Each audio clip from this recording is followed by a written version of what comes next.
ನೋಡಿ ಏನಾಗ್ತದೆ ರೈತ ಬಾಂಧವ್ರೆ, ಇಲ್ಲೊಂದ್ ಗಿಡ ಇಲ್ಲಿಂದ ತಗೊಳೋದು ನೋಡಿ, ಇದ್ರಲ್ಲಿ ಏನೋ ರೋಗ ಐತಿ ಇದ್ರಾಗೆ, ಅದಕ್ಕೆ ಇದೆಲ್ಲ ಉದುರೋತು, ಇದೆಲ್ಲ ಗೆಜ್ಜೆಗೆ ಅದು ಇದೆಲ್ಲ ಫುಲ್ ರೋಗ ಇತ್ತು, ಉದುರೋತು.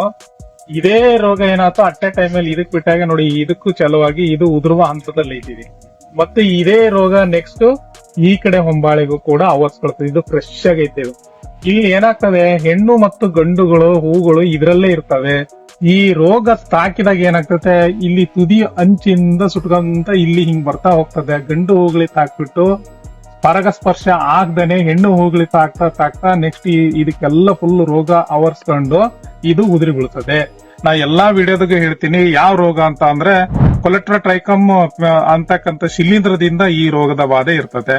ಈ ಶಿಲೀಂಧ್ರ ವರ್ಷದ 365 ದಿನನೂ ಆ ಅಡಿಕೆ ಗಿಡದಲ್ಲೇ ಇರ್ತದೆ. ಹಿಂಗಾರ ಒಣಗೋದಕ್ಕೆ ಏನ್ ಕಾರಣ ಅಂತ ಇದೇನೆ ನೋಡಿ. ಎಲ್ಲಿ ಇರ್ತದೆ, ಈಗ ನಾವೇನ್ ಮಾಡ್ತೀವಿ, ಬಹಳಷ್ಟು ಜನ ಇದು ಹಿಂಗಾರಕ್ಕಷ್ಟೇ ಸಿಂಪಡಣೆ ಮಾಡ್ಬಿಡ್ತಾರೆ.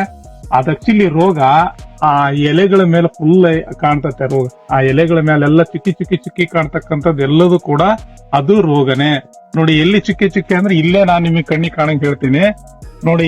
ಇಲ್ಲೆಲ್ಲ ಚುಕ್ಕೆ ಕಾಣುತ್ತಲ್ಲ, ಕಾಣುತ್ತ ವಿಡಿಯೋದಾಗೆ, ಇದೆಲ್ಲ ಚುಕ್ಕೆ ಇದೆಲ್ಲ ರೋಗನೇ. ಇದು ಅಂದ್ರೆ ನಾ ಹೇಳೋದು ಇಡೀ ಶರೀರದಲ್ಲೇ ರೋಗ ಐತಿ. ಈಗ ಈ ರೋಗ ಇದ್ದಾಗ ಏನಾಗ್ತದೆ, ಮತ್ತೆ ಹಿಂಗಾರ ಬಂತಂದ್ರೆ ಹಿಂಗಾರಕ್ಕೆ ಆಟೋಮೆಟಿಕ್ಲಿ ರೋಗ ಬಂದೇ ಬರ್ತದೆ. ನೀವು ಅದಕ್ಕೆ ಸಿಂಪಡಣೆ ಮಾಡೋದು ಒಳ್ಳೇದು.